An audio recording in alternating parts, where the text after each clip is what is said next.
नमस्कार, प्रणाम। हम हैं आपके भाई, आपके दोस्त प्रवीण मिश्रा बुलबुल।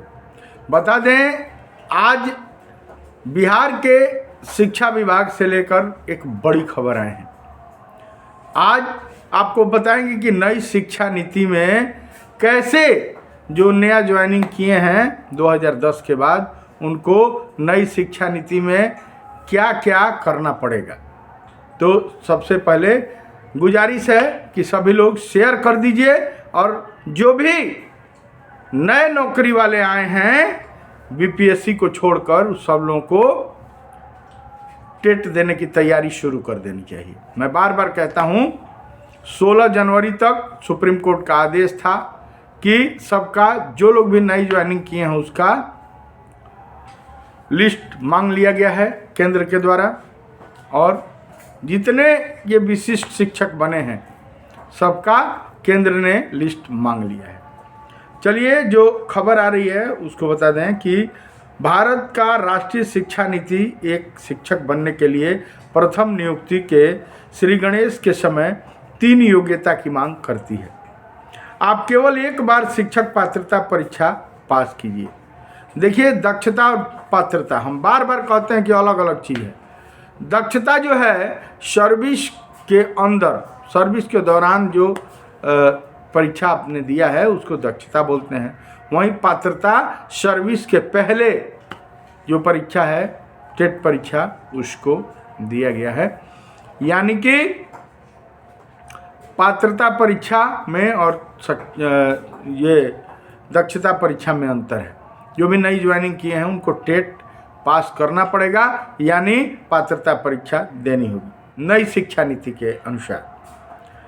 देखिए, आप एक बार शिक्षक पात्रता परीक्षा पास कीजिए, प्रशिक्षण प्राप्त कीजिए। सरकार जिस विधि से आपको सेलेक्ट करती है उसके नियमानुसार शिक्षक बन सकते हैं। नई शिक्षा नीति में यह प्रावधान है कि आपको बार बार नया शिक्षक बनने के लिए परीक्षा देना होगा और आपको बार बार नई नियुक्ति मिलेगी। सरकार ने इन शिक्षकों के साथ जो संविधान के ज्ञाता हैं, तो उनके साथ ऐसा व्यवहार क्यों कर रही है, इस पर भी हम आज चर्चा करेंगे। कहा गया है कि जुल्म करने वाला उतना दोषी नहीं है जितना जुल्म को बर्दाश्त करने वाला दोषी है।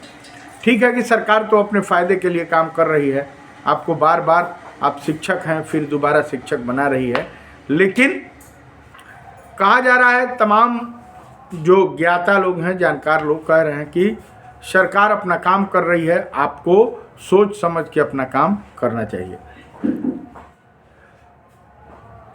कहा गया कि जुल्म करने वाला उतना दोषी नहीं है जितना जुल्म को बर्दाश्त करने वाला दोषी है।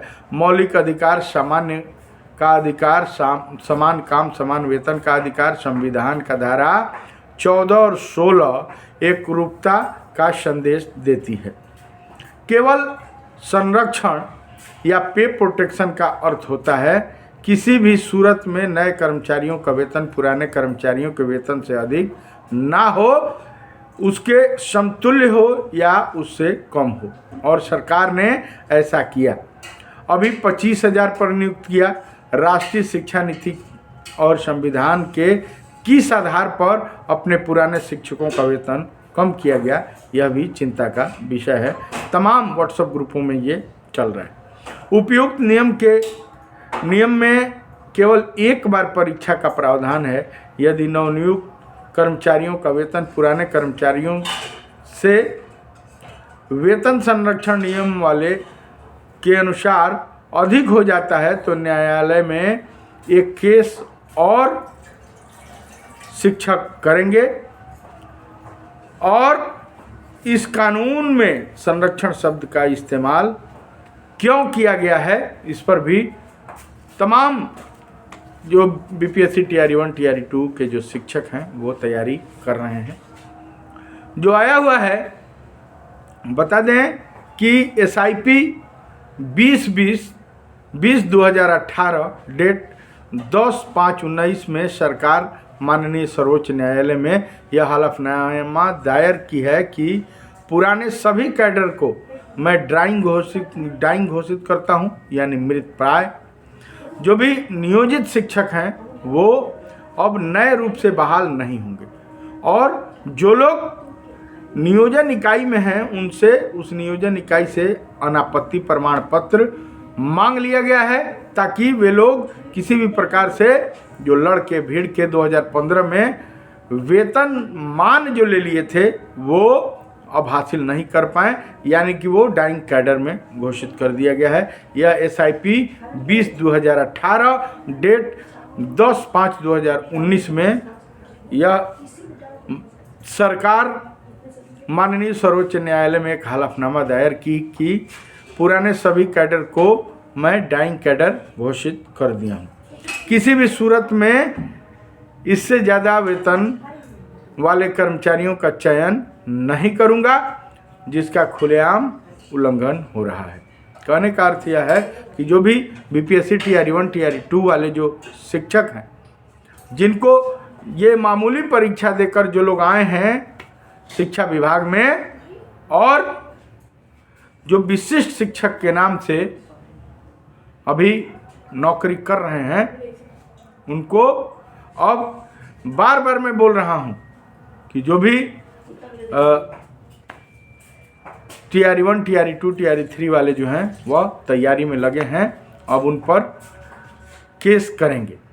देखिए क्या होता है, जैसा कुछ होता है आपको फिर बताएंगे कि बिहार के जो नियोजित शिक्षक हैं 2015 में तमाम संघर्षों के बाद उन सभी नियोजित शिक्षकों को ग्रेड पे मिला 2000 का, वेतनमान 5200 से 20,200 का मिला था, जो बड़ी ही लड़ाई के बाद सरकार ने दिया था और राज्यकर्मी घोषित किए गए थे। और कितना आसानी से जो सरकार ने दिया था, थोड़ा सा ये हुआ और सरकार ने विशिष्ट राज्यकर्मी बनाने के नाम पर ले लिया। तो चलिए देखिए होता है क्या, फिर चलते चलते बताएंगे कि बिहार के जो नियोजित शिक्षक हैं मस्त हैं, ज़बरदस्त हैं, एकदम ज़बरदस्त रहेंगे। दीजिए प्रवीण मिश्रा बुलबुल को इजाज़त, और ऐसे ही तमाम नियोजित जो शिक्षक हैं जो लगातार फ़ोन कर रहे हैं उनको बहुत बहुत धन्यवाद। आज 24 है, आज तक आपने फॉर्म नहीं भरा। देखिए हो सकता है सरकार फिर लुभावने कुछ बुद्धि लगाएगी, लेकिन आप सशक्त हैं, मस्त हैं, ज़बरदस्त हैं। शेयर कीजिए ज़्यादा से ज़्यादा नियोजित शिक्षकों में इस खबर को। मेरे गीत संगीत को T series web music company, बड़े बड़े कैसेट कंपनी से सुनते हैं, उसके लिए बहुत बहुत धन्यवाद।